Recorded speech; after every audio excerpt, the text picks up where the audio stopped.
So now that we heard a lot about the lessons that Latin American experiences with populism can suggest, that European experiences with populism can suggest, the focus will finally turn on the really important case, which is Trump and the United States. And we have Bart Bonikowski, Associate Professor of Sociology at Harvard, presenting a paper on that topic. And then we have Professor Jeff Tulis from the Government Department here at UT giving comments, and then we'll leave plenty of time for you to ask your questions and comments and concerns. So, Bart, please. Thank you very much, Raul, for the invitation. The Texas hospitality is legendary. In fact, my tag says I'm from UT Austin, so I might just stay here a little while longer. I kind of like the weather and the crowd. I am violating the conference contract in at least 3 ways. So first of all, you mentioned at the beginning, or Raul did not, that we shouldn't be litigating definitions. I will be litigating definitions a little bit and question whether we are actually mostly talking about populism today or something else. I will not be focusing solely on the US case or a comparative example, but rather kind of synthesizing some ideas that from European and US experience, but I'll cite examples of Trump. And I'll be focusing also on sources rather than just consequences of the Trump phenomenon. Okay, so we can start the time now rather than earlier. All right.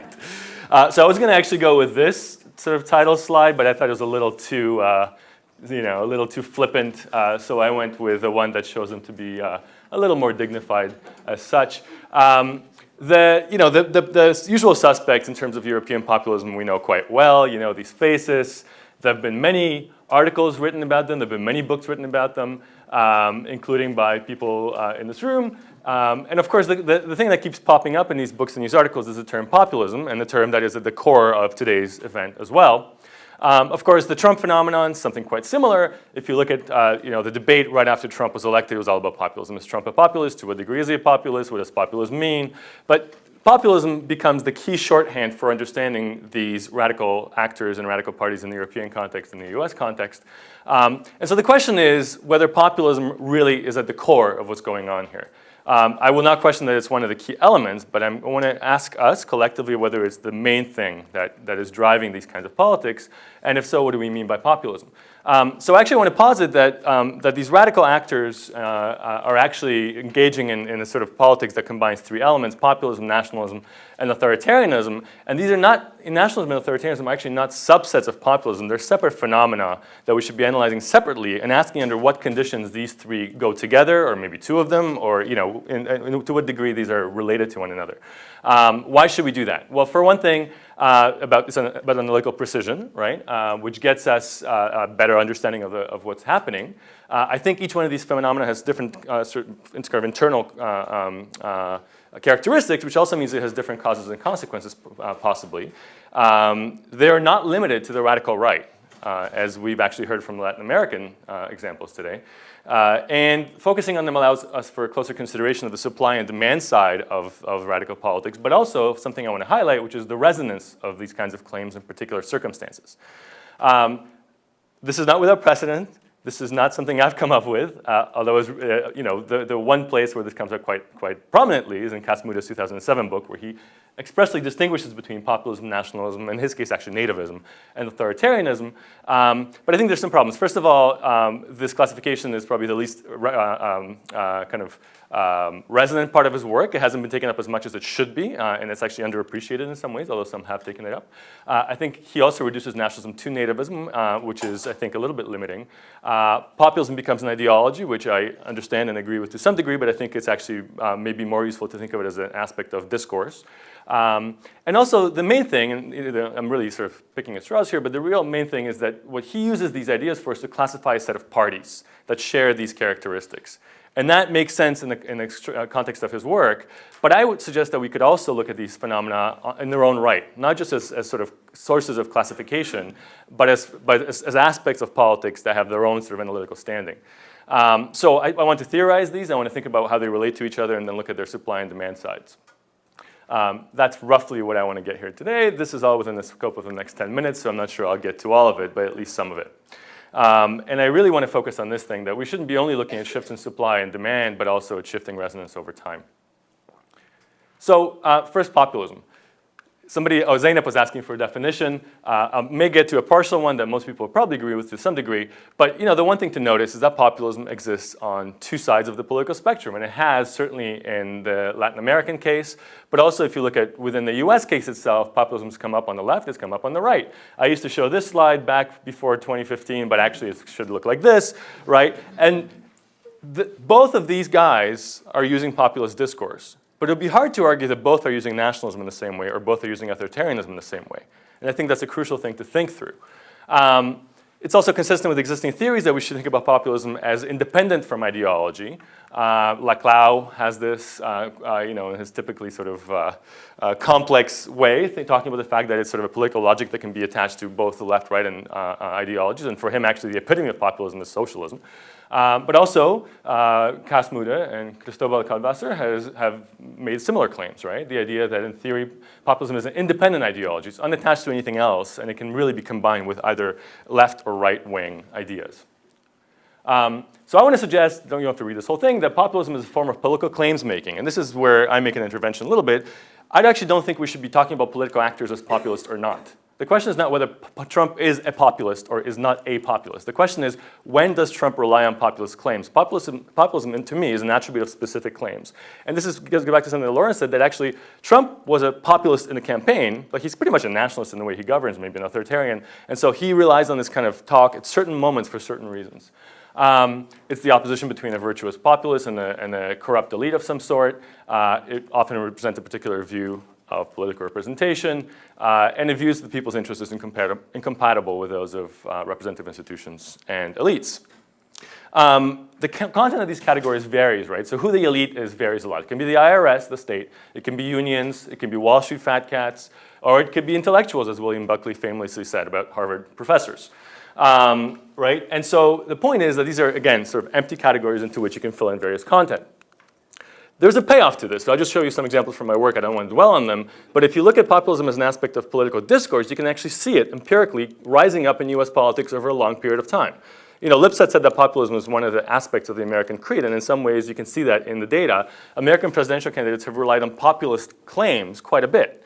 You can also ask, what's the content of those claims? Typically economic on the left, anti-status on the right.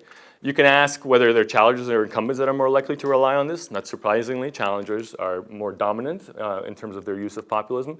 You can ask whether the candidate's sort of location in the political field affects their reliance on populism. And sure enough, the farther away you're from the seat of power when you're a candidate, the more likely you rely on populism. To rely on populism. And as you gain more experience, the less likely you are to do so. Which actually shows that if you look at successful campaigns by the same politician, the same candidate, their likelihood to rely on populism varies from campaign to campaign. So again, this is not an attribute of people. It's an attribute of the claims they make in particular circumstances. Same with incumbent and challenger parties and so forth. And you can do something similar in the European Parliament where we've used big data approaches to study plenary discussions. All right. What is missing if we rely on populism as the main concept? Well, what's missing is nativism, xenophobia, and other exclusionary attitudes. And this whole thing we've been talking about for most of the day today, actually, which is the erosion of democratic norms and institutions. And I would argue that neither of these things is constitutive of populism. These are aspects of politics where populism is combined with nationalism in this case and authoritarianism in this case. So these are sort of not inherent, but they're fellow travelers to some degree. And we need additional concepts to capture them. So this is where nationalism and authoritarianism come in. And so for nationalism, the way I think about it is not just ethno-nationalism, but it's basically the whole repertoire of options in terms of how people understand their nation and their relationship to that nation. That involves questions around sort of the symbolic boundaries of countries and of nations, but also the role of the state, the role of the nation state in the global context, right? So all of these things cohere to these kind of cognitive networks of what the nation means to you and what your relation to the nation is.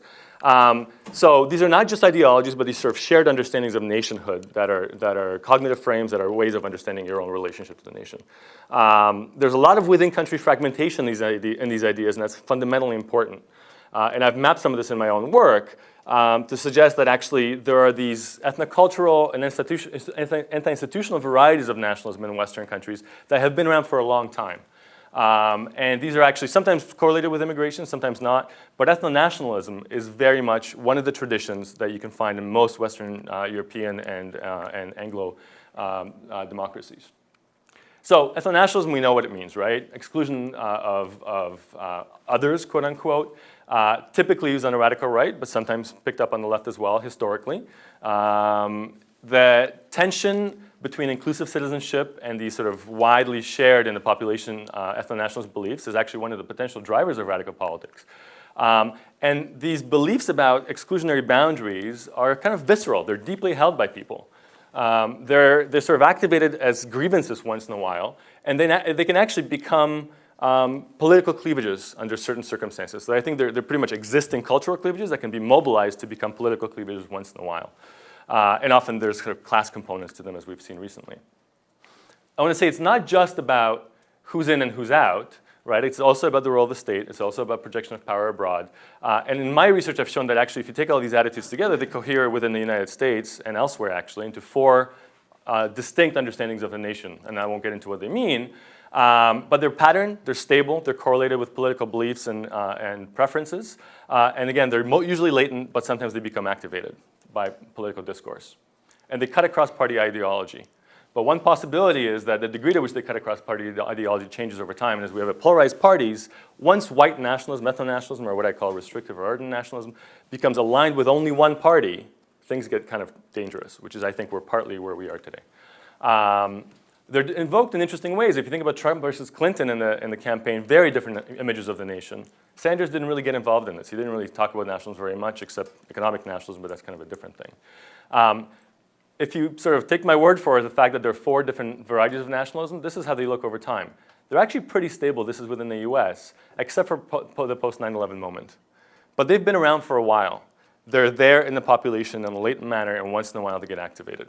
All right, authoritarianism, I'm not going to get into too much detail because I'm running short on time, but this is about the violation of democratic norms that we've been talking about. I think the idea about how you seek power versus how you wield power is really interesting, and authoritarianism is often how people who use populist claims in the campaigns end up wielding power once they're in office. This is some of the best stuff in the Jan Werner Mueller book is actually about what happens to populists in power, and this is when the authoritarian dimension comes out. I'm going to skip through this. But all three elements are important. There are all kinds of elective affinities between them that I explore elsewhere. I won't get into today, but it sort of answers certain puzzles for one another, which is why they're sometimes combined profitably. Again, the sort of paradigmatic difference is between the Republican National Convention and the ethno-nationalism of Trump, and the Democratic National Convention and the inclusive nationalism that was put forth by Clinton. And then, of course, you've got plenty of examples from Trump in his speeches of nationalism. This is about the Mexican rapists, right? We know that one. This is about America first. This is about total allegiance to the US, total loyalty to the country. That's the nationalism stuff. Then, of course, the post-Charlottesville commentary. His populism, well, that's pretty obvious, right? We've heard some quotes already today, so I'll just skip through these. And then his authoritarianism, right? His attack on courts, on beating up protesters, the media. You can actually see these are distinct elements that he's fused together, and the way he's fused them together initially before the campaign was through the birther movement, which combines all of this. It questions established institutions, it is deeply racialized, and it also questions elites. And that's what he sailed into office on. Without this, I would argue he would not be president. All right, in terms of supply and demand trends in probably the next 30 seconds, the question is, on the demand side, have aggregate attitudes that fall under these three separate umbrellas of nationalism, populism, and authoritarianism, have they increased in in Western democracies? At the same time, has the supply of this discourse in each of these three categories increased over time? And so I can't go into this in very much detail. I'll just tell you, the evidence suggests the answer to both questions is no. For most part, these attitudes have been stable. Well, let me start with the supply. The discourse has been stable. We've seen populism in the US fluctuate up and down, but has been around for a long time. Nationalism keeps coming back in US political discourse once in a while. It's kind of, Roger Smith has some great stuff on this. Authoritarianism is tougher to observe when, these people are not in office, but you see it once in a while. The McCarthy era, Nixon, GOP in recent years, you can point to examples. On the demand side, again, the attitudes I've examined have been pretty stable over time in most Western European countries and in the United States. I won't show you examples, but I could. In fact, on many attitudes, things have become more progressive rather than what you would expect. Trust in government is one where it fluctuates a lot. It's dipped lately in the US, but it's sort of where it was in the 90s. Yet Buchanan didn't become president, right? And finally, nationalism has been relatively stable over time. So I want to argue that what we need to be thinking about is how pre-existing attitudes and pre-existing discourses could all of a sudden lead to the election of these kinds of people into office where they didn't 15, 20 years ago. And I want to say that what the key here is resonance. The idea that certain kinds of arguments and certain kinds of beliefs come into contact and resonate with one another, but only under certain circumstances. So the situation, the context, the structural context matters a lot.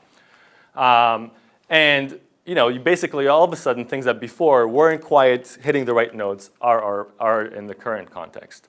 And this has to do, I think, with anxieties and grievances that are experienced in the population, which are exploited by opportunistic politicians and turned into resentments, right? Resentments against other groups and against elites in powerful ways that then enables an authoritarian form of politics.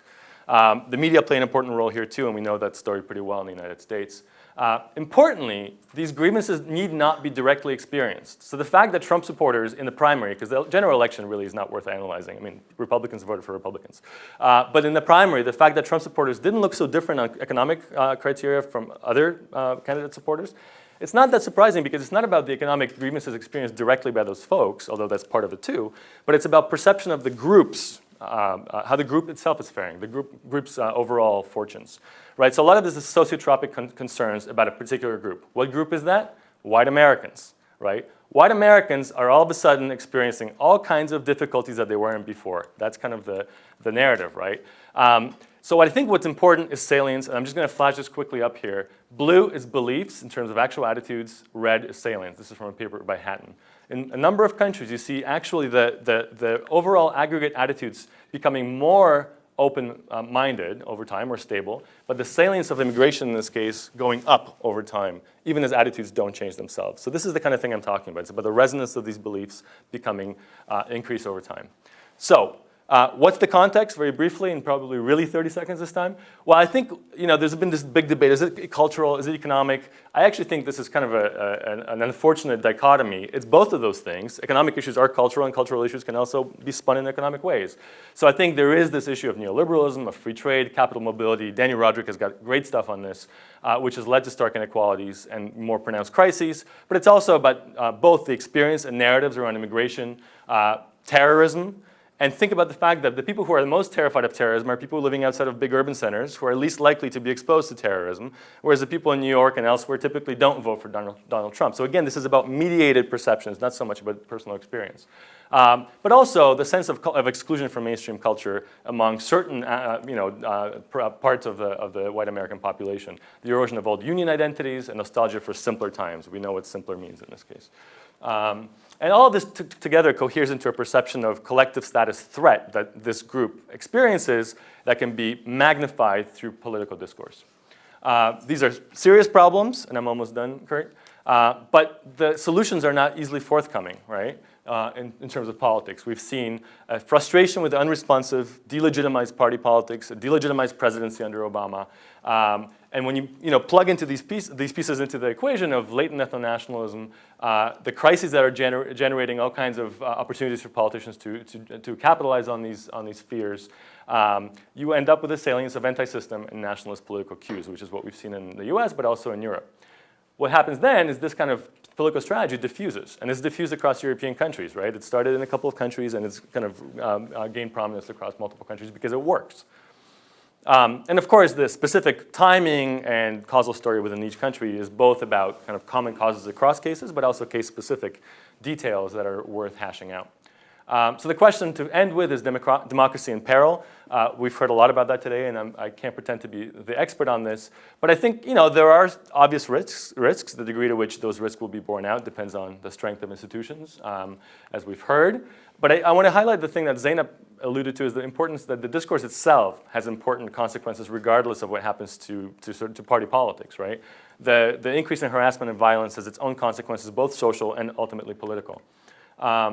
And also, the question is, once these cleavages are activated, is it possible to put the genie back in the bottle or not? And might the transformation of mainstream political discourse have certain endogenous kind of mechanisms that perpetuate themselves and then lead to the greater possibility of this kind of politics coming back up in the future? So I think all of this suggests that the future of radical politics is actually, unfortunately, in pretty good shape. So To end, I think that if we want to understand what's going on with Trump, what's going on in the radical right in Europe, we should really take populism, nationalism, and authoritarianism seriously as analytically distinct concepts with their own supply and demand side dynamics, but also resonance that can occur in certain circumstances. So I'll end with that. Sorry, I ran a little bit over time.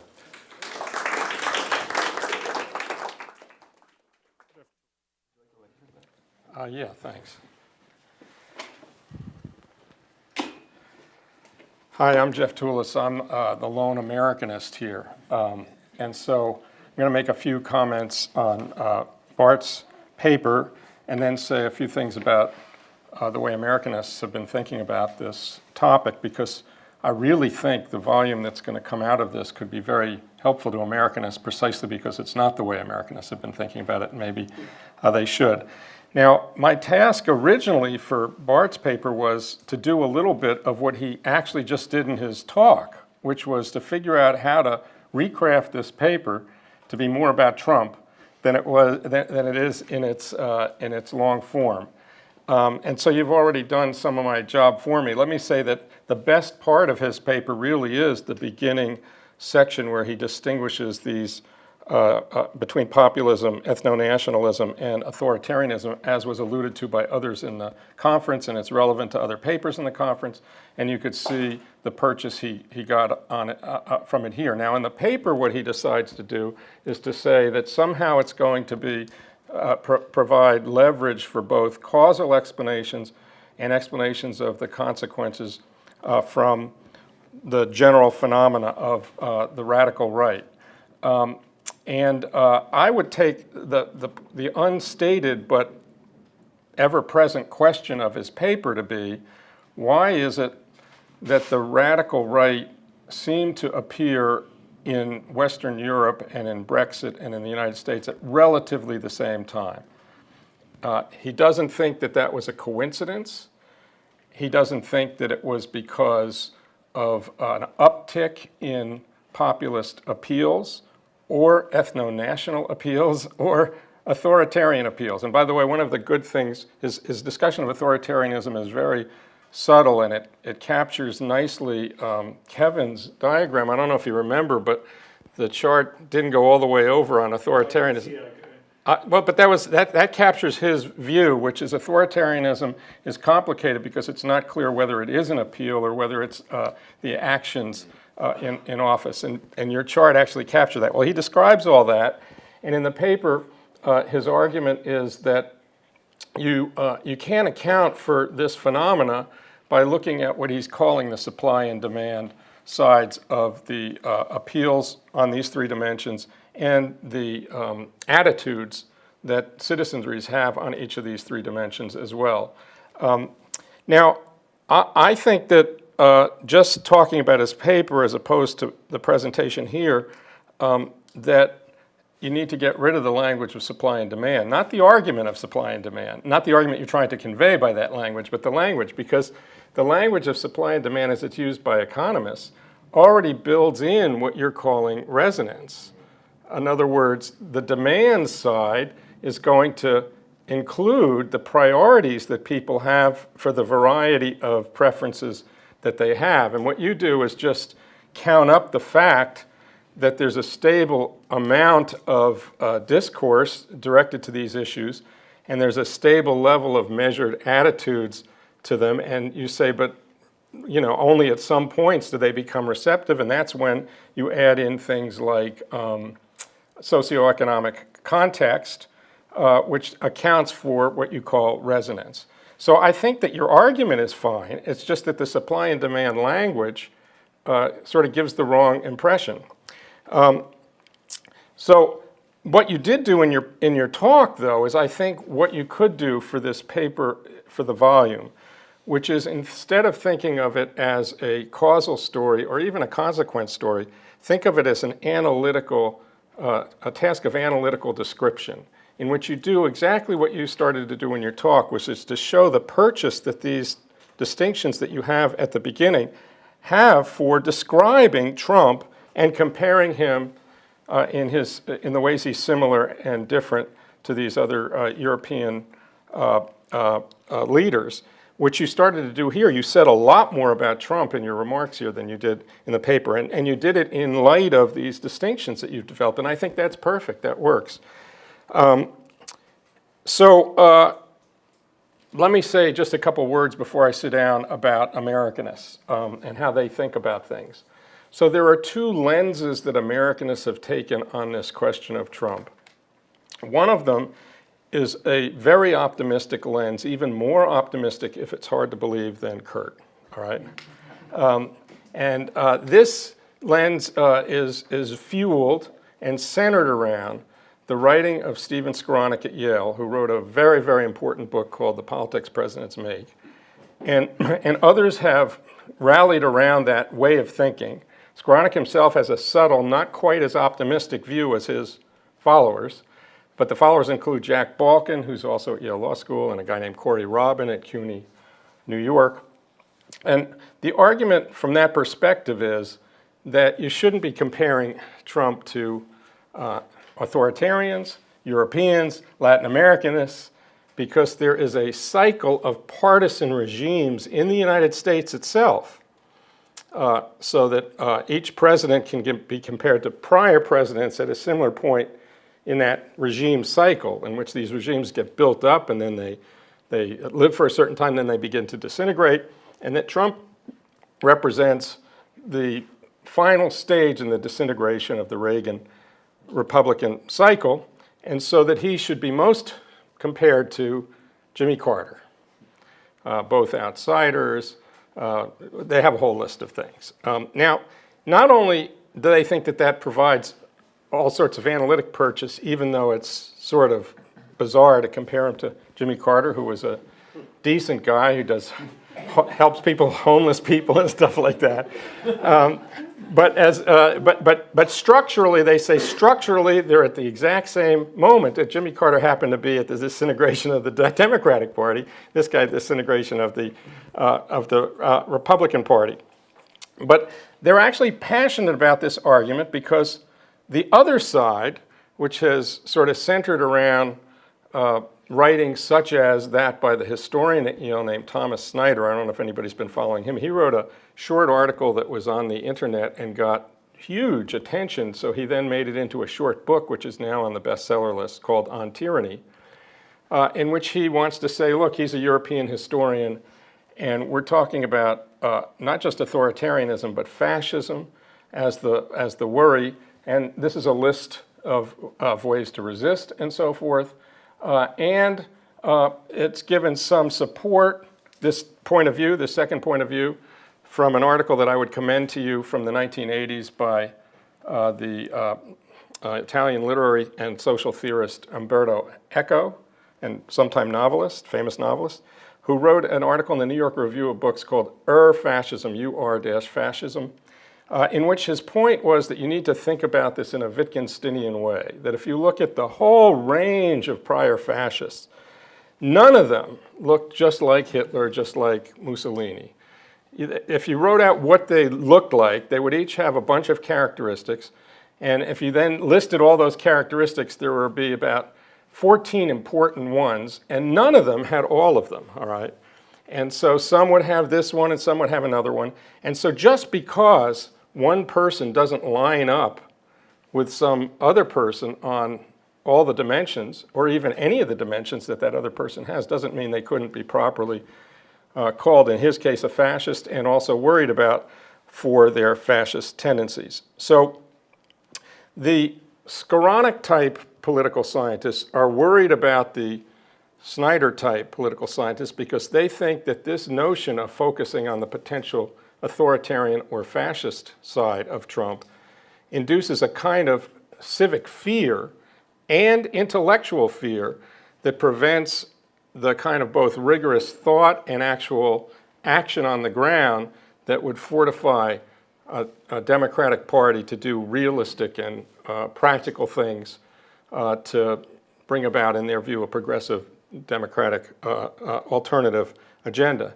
And on the side of Snyder's vision, or people that follow him, the worry is that the followers of Skowronek are aiding Trump unintentionally by normalizing him. and in fact that Trump's ascent was largely due to his normalization initially in the primary process by mainly the media, but even academics who tried to, particularly the media though, who would, no matter how outrageous he said something, you had to have somebody to represent him in a balanced way, or you had to treat news coverage in the balanced fashion.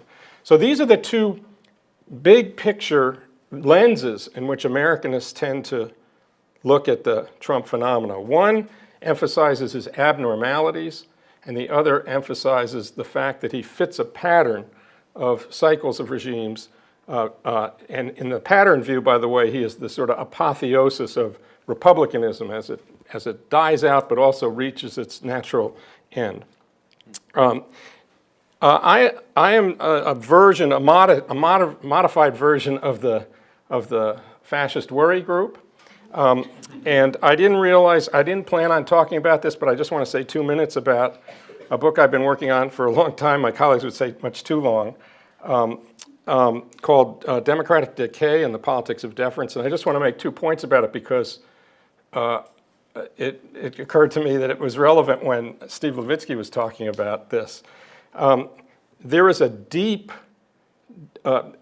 decay in American politics that is manifest in the increasing imbecility of the legislature. And the way that this manifests itself is things that we now take to be problems are actually the perverted versions of something that used to be a virtue. And so the 2 things that Steve mentioned that made me think about this is, first of all, forbearance now he thinks, the lack of forbearance is a problem. But in my telling, in fact, I have a whole chapter called Forbearance. Forbearance is a problem. And since the 1930s, for example, the Senate deferred to the president on Supreme Court appointments and lost its complete capacity for rational and serious deliberation, whereas in the 19th century, 1 out of every 3 Supreme Court nominees was defeated. So we go from an agonistic system in which Congress is, as an institution, not necessarily just partisan, but as an institutional partisan, really contesting the presidency, to one in which it increasingly defers not just about Supreme Court appointments, but about war and about budgets, about the most important attributes of American governance. And the second thing that Steve mentioned is, well, we should really worry that if we actually impeach this guy, what that would unleash. And my argument would be it's the sort of disemboweling of the possibility of impeachment that has itself been a problem. Impeachment's virtually impossible since Andrew Johnson legalized it. When impeachment should be a high political process, and if it is used successfully at least once in an appropriate case, and Trump would be such a case, it then emboldens all the other tools that the legislature has, because if they're thwarted by a president, that could itself become an impeachable offense. So right now, presidents don't necessarily feel compelled to respond to subpoenas and all that sort of stuff. In the 19th century, the Congress regularly used something called out-of-court contempt, which is they have their own contempt power. They would have the sergeant of arms arrest the person who refused to answer the questions and then lock them up in the jail in the Congress. And that's not a punishment, that's an extraction. In other words, until you're ready to talk, just like courts do. But now, in a legalized process, the Congress asks if they vote a contempt citation, they ask the Justice Department to prosecute it on their behalf. Of course, it's the same Justice Department that probably told the person not to speak in the first place. So it's not a surprise that in the Bush administration, for example, the Justice Department said it's not a high priority for us to actually prosecute these contempt citations that were issued after Cheney and others refused to give information.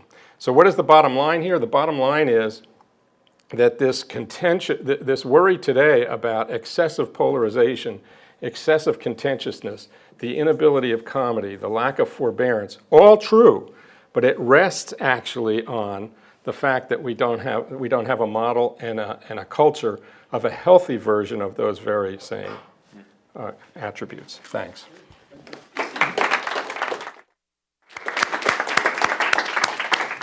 So let's open it up for questions, comments. Speak up, speak out. Your last opportunity is coming because Lorenz.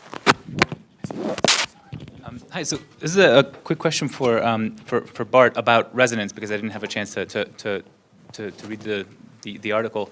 My question is resonance something that's a structural attribute? Like, does at certain times, for whatever reasons, there's more resonance to these types of claims, populist claims, or is resonance something that potentially populist leaders can manufacture or create or something like that? Because the reason I ask is because if it's a structural thing, then the next question is, okay, well, why is the resonance higher now? Then I'd want that explanation. Is it because of globalization or immigration, whatever?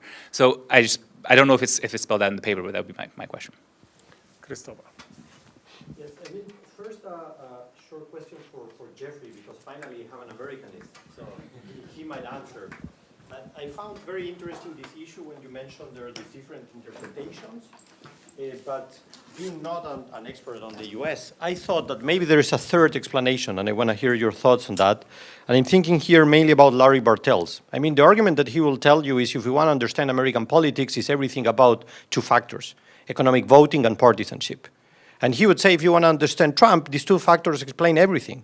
So probably, I don't know, I'm exaggerating, but he will say, we are just doing some stupid stuff here. We don't need it, because these two factors explain everything. But I'm not sure if he is the exception, how I'm reading here, or there is a lot of Americanists that buy that sort of argument. So I would like to hear your thoughts on that. And regarding your presentation, Bart, and the paper, a couple of comments. I mean, I'm generally very sympathetic to the argument, but I'm a bit puzzled with some of the conceptual issues that you address. I think you're absolutely right that when we are talking about populist radical right, this is a combination of these different ideological elements. But I think you need to be a bit more specific with nationalism, because I think what you are talking about, and I think it came a bit better in your presentation than in the paper, you're talking about a very specific interpretation of nationalism, which is ethno-nationalism, which is mostly the same that Cass would say is nativism. So, but it's not nationalism per se. It's a very specific understanding of how you define who are the members of the nation.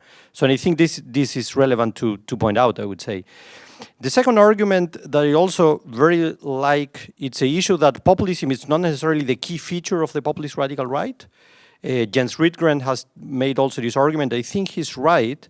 But at the same time, and particularly because we are in a conference on that topic, we should ask ourselves why the P word is still relevant. So what do we win by adding that sort of concept into the mix? And I think there are a couple of issues why it's relevant. The first one, it's something that Kurt mentioned before, is a relationship with democracy. So if you add the populist component there, the key issue is liberal democracy, the enemy, so to say, but it's not democracy as such. And I think that combination is very useful because it's part of the winning formula. So if you look at these parties, they're not necessarily against democracy, how they present themselves. They're deeply democratic. They're very illiberal, so to say. But it's completely different than the old radical right in Europe, for example, that were pretty authoritarian.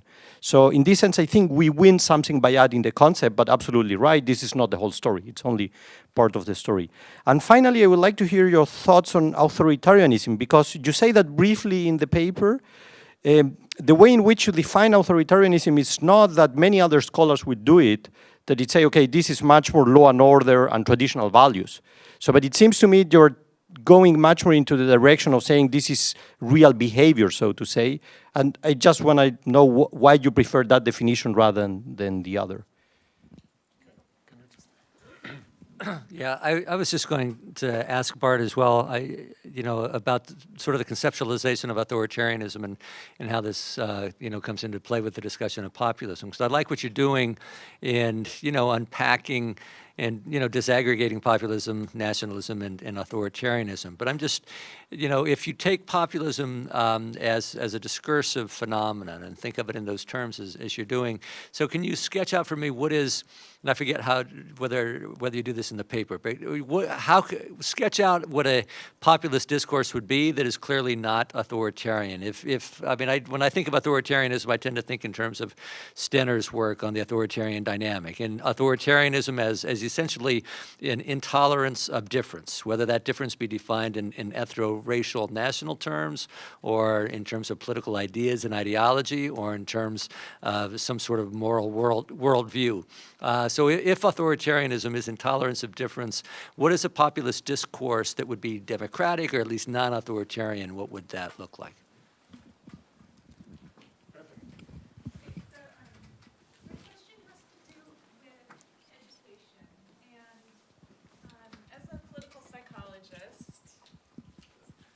Okay. Oh, thank you. So we have this understanding of democratic norms, support for civil liberties being historically always weak in the American public, right?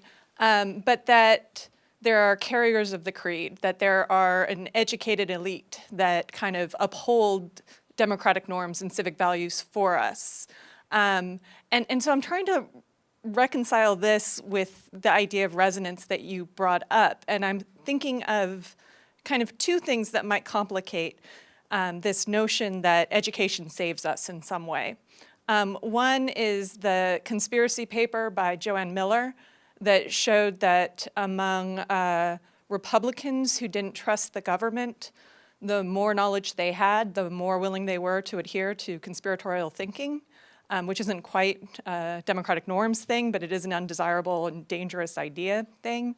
And then the second being, and I don't know if this is true or not, I want to be fact-checked, but what strikes me as weird about Trump, one of the things, being the candidate and now the president, is that we have an elite at that level openly questioning democratic norms and the Republican Party going along with it. And so mass public weakness around democratic norms is nothing new, but this match between the mass public and elites seems like something different. And then the last thing I want to do is plug for an understanding of how Americanists are getting at the Trump phenomenon, Kathy Kramer Walsh's book, The Politics of Resentment and the Rise of Scott Walker. Questions, comments?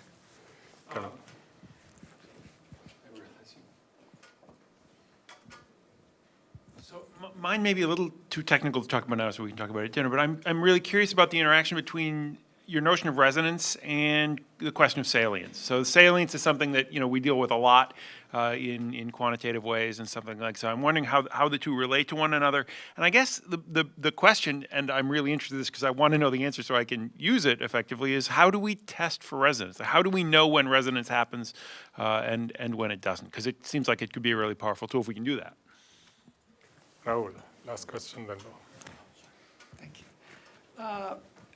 So, Bart, I agree with your central argument, one of the central arguments, that ethno-nationalism discourse matters, and it potentially would have a very debilitating impact on democracy in the United States. But there's another element that you didn't talk about that a lot of populists, and Trump is no exception to this, use this hyper-masculine discourse. The way they talk about women is certainly very problematic. And my question is essentially, does that have any impact on democratic norms in our society? So we'll have the panelists respond to the battery of questions. All right.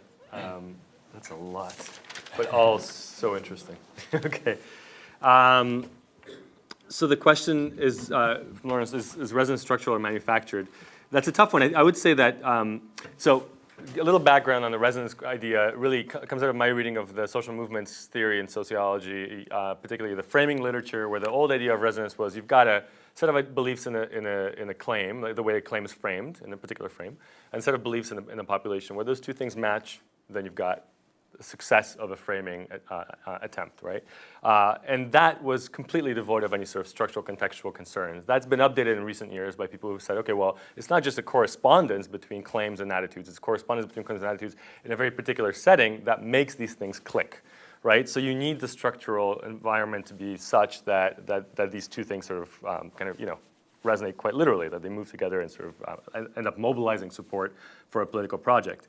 At the same time, and I think in this case, what's the causal story here? Well, I think it's actually a perfect storm of a lot of changes happening at once. It is not just the economic, but it is that. Danny Roderick's argument about the latter stages of economic globalization, the last trade protections you remove have the greatest redistributional consequences, actually, much more so than the early globalizing efforts. And so, that's important, but also cultural changes. The effects of terrorism, which is really something we've seen over the last 15 years in a really important way, which further amplifies anti-immigrant discourse and Islamophobic discourse. It's all the things I mentioned, I think, that are happening at the same time that are making for a particular structural opportunity for this kind of resonance. At the same time, of course, that's not the whole story. And the question about sort of whether there's anything manufactured, so to speak, is a great question. And I think that that's the other part of the equation, is that it's kind of all mutually constitutive to some extent. So you've got the right kind of environment for certain claims to be made. Those claims have their own power as a result as well. So the fact, for instance, that this is something Kevin mentioned earlier in our conversation this morning, or actually a conversation I was overhearing that he was having with someone else, the idea that what political elites can do is take people who have one really strong set of beliefs, some other people have another strong set of beliefs. So say nationalists over here, like anti-elite populists over here, and maybe the other beliefs are kind of a little more tacit, not as pronounced, and then create a unifying frame that brings all of this stuff together and makes it all resonant at once, right? Essentially creating a coalition.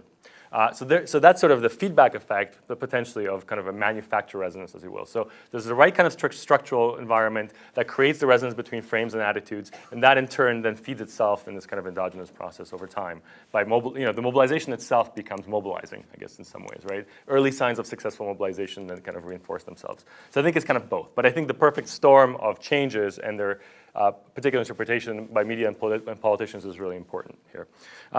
Cristobal, nationalism. So I actually don't think that nativism is the right thing. I think nationalism is the right thing, but nationalism understood in a much broader sense than just ethno-nationalism. Nationalism is a full constellation of beliefs that forms cleavages in the population, right, across different sets of understandings of what the nation means to you. And so it's not just about saying, oh, these are the nativists, and that's part of the ideology, and that's it. It's actually the fact that there's been a long-standing tug of war between different definitions of America, which Roger Smith has written out about really nicely. That's been going on for decades and centuries, right? The idea that there are kind of more restrictive, racist understandings of America, there are more liberal ones, there are more Republican ones, and you see them competing with one another, some win at some points, other ones at another point, and you can see this in the law, as he shows, but you can also see this in attitudes, as I've shown myself to some degree. And so it's the fact that if we can map out these attitudinal cleavages, we can see under what circumstances do they get turned into political cleavages through this kind of framing effort. And it's partly about symbolic boundaries, but it's also about how you understand the state versus the nation. And in my research, I show actually that there's a good cluster of people for whom America means is not just an exclusionary concept in terms of ethnicity, race, and religion, but also these people are actually not very proud of the state. They're really proud of the nation, but not the state, not the institutions. And that, in some ways, is the base of Trump support, right? People who think that the American state has lost its way a long time ago, and the nation, as a result, is not what it used to be. And so it's sort of thinking beyond just boundaries, the symbolic boundaries of the nation, to other aspects of nationalism. And then the question of whether populism is not central. So I don't want to go too far in this direction. I think populism is really important. I write on populism. I'm at a populism conference. It's just that because it's such a dominant concept in literature, I want to suggest that it's not the only thing that we should be thinking about. And certainly it's helpful in a variety of ways. I think for one thing, what it does is helps us explain why elites are thrown into the same sort of resentful equation as minorities, right? It's the elites who are corrupt, it's the minorities who have co-opted them, and that helps fuse populism and nationalism in really fruitful, as in, effective way. I think there are these sort of elective affinities between these discursive formations that are important. But I wouldn't go so far as Mueller, Jan Werner Mueller, to say that populism is pluralist by definition. And that kind of comes back to your question, Ken. What is a non-authoritarian populist discourse? And I think if we think of populism in a more minimalist way, as I've suggested, and Cass has also had kind of a minimalist definition of it, but he sort of strips it down to anti-elites, pro-people, but still considers it an ideology. I think of it more, again, as a discursive frame, a discursive formation. If you think about Bernie Sanders, right? I mean, it would be hard to accuse Bernie Sanders of being authoritarian or anti-pluralist. But he was very much populist in the sense of claiming that the elites have essentially sold out the people. Now, in his case, it was economic elites in conjunction with political elites, money and politics, et cetera. Now, we may actually think he's right about the diagnosis to some degree, which makes things a little more complicated for us in terms of the analytical standpoint. But I do think that as a kind of populist discourse that is not inherently nationalist in his case and not inherently authoritarian. So the question is, are other say Podemos, for instance, would Podemos be authoritarian? Would Podemos be nationalist, or is Podemos primarily populist? Can we talk about a left populism that is not authoritarian or nationalist? Some people say no. But Mueller says there is no left populism really in Western Europe or the United States. I'm not even sure how he feels about Latin America in this case. For him, it has to be anti-liberal, anti-pluralist, and typically on the right. I don't think that that's born out of the historical evidence, but it's partly a definitional issue.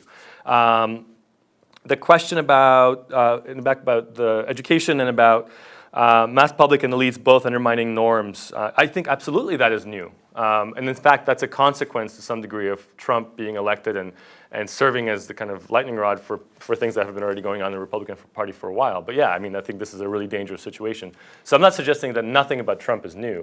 I think what's new is the fact that pre-existing discursive frames, pre-existing attitudes have come to resonate in a particular moment, have been exploited very profitably by a particularly effective, charismatic in some way, leader who's built on a past repertoire that the Republican Party has been cultivating for some time, at least one faction of it, and now essentially has again kind of taken the genie out of the bottle. So now these things that previously were said in a hush-hush voice are now being said openly in public discourse by establishment politicians to some degree, which is, I think, a really dangerous situation. And finally, on resonance versus salience, Kevin, I'd love to talk to you about this more. Again, I've sort of the history of resonance as a concept in the social movements literature is why I'm using that. Salience is possibly one way to measure it, and that's what I showed in terms, and operationalize it. That's kind of what I showed with those graphs, is that if you look at the salience of immigration, it seems to have gone up even if the overall aggregate attitudes have not. We could look at that across a number of issues that could be thought of as constituting these three aspects of radical politics. But it's really kind of also about the confluence of the three that's, where we'd want to be looking at, whether the people who previously might have only thought about immigration, now are thinking about immigration and don't really care for democracy very much, and maybe also really are resentful on racial and ethnic issues. So it's the bringing together and coupling tightly these three aspects that Trump and the radical right has been really effective at, actually. I think I've got, and then Raul, hypermasculinity. Yeah, that's something that I think we should be talking about a lot more. I think it's also astounding that despite everything that Trump represents, openly advocating for sexual assault, women voted for him in large numbers, which was not something that most people expected. I think that has something to do with conceptions of gender norms, family norms, and this notion of white status loss, where in some ways there's a crisis of masculinity among some segments of the American white population as well. Certainly among the working class, this kind of breadwinner model where it's becoming less and less realistic as economic conditions change. So maybe that's part of it. Maybe it's the fact that at the end of the day, ethno-nationalism trumps, so to speak, gender egalitarianism. Maybe it's about the fact that, sort of again, that these are lower salience issues. But there's something about populism and nationalism that often involves gender in these very particular ways. And there was a question earlier about, why are there so few women in charge of populist parties? Well, in Europe, actually, there's been a move from male leaders to female leaders.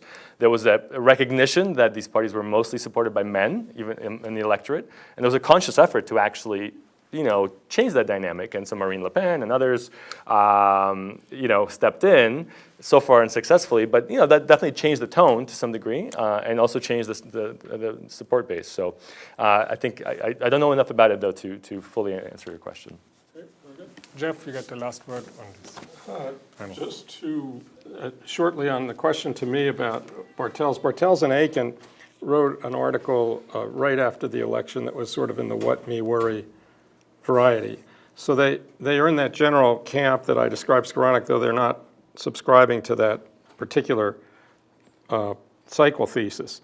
They found that there was nothing particularly abnormal about voting patterns and voting behavior, and therefore they didn't treat Trump as abnormal. But that's because they were limited to thinking about it in electoral voting terms. Just a quick word on this question about masculinity and similar things that surprisingly were, if not neglected, didn't have the effects that people might have expected. I think one has to remember that Trump was running against somebody else, and he managed a campaign that wedded what I would call Orwellian tactics to traditional populist or demagogic appeals. So he proliferated his outrages, he repeated them often, and he projected the vices that he either manifested or ascribed to him onto his opponents. So in the case of this one, for example, with the Billy Bush tape and all that, immediately it was about Bill Clinton and all that. And the effect of that then to the voting public, or at least some of them, is to equalize the candidacies and to diminish the significance of that issue for him and to then raise other issues, I think. So, yeah. Great. Thank you.